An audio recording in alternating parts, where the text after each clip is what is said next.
8 November. Ons word verhef, veredel en verfyn. Growwe klippe vir 'n heilige tempel geslyp.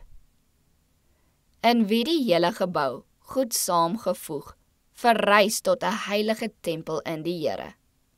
Efesiërs 2 vers 21. Deur die genade van Christus sal u doelbewus streef om alle kille, growwe, kras, onhoflike gewoontes en maniere te oorwin.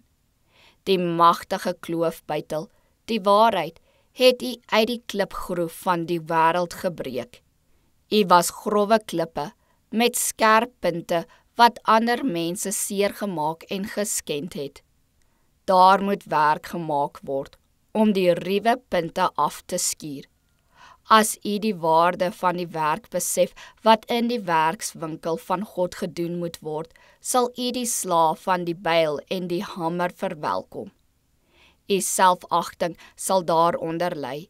U hoë opinie van uself sal deur die byl en die hamer weggekap word, en die grofheid van u karakter sal glad geskuur word. En sodra die eie ek en die vleeslike karaktertrekke weggeskuur is, sal die klip die regte mate vir die hemelse gebou inneem. En dan sal dit gepoleer, verfyn, versag en opgevry word, en u sal volgens die patroon van Christus se karakter gevorm word. Sy eie beeld moet in die gepoleerde karakter van sy verteenwoordigers weerspieël word. En die klip moet geskik gemaak word vir die hemelse gebou.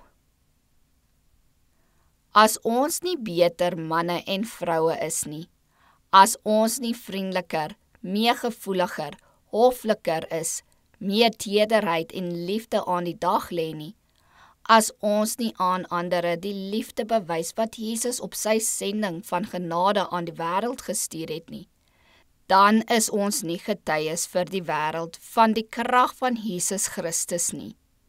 Jesus het nie geleef om homself te behaag nie.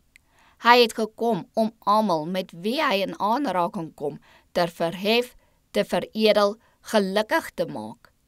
Hy het nooit 'n growwe daad gedoen nie, nooit 'n onhoflike woord gespreek nie. Dit is die voorreg van elke jong mens om van sy karakter 'n lieflike gebou te maak.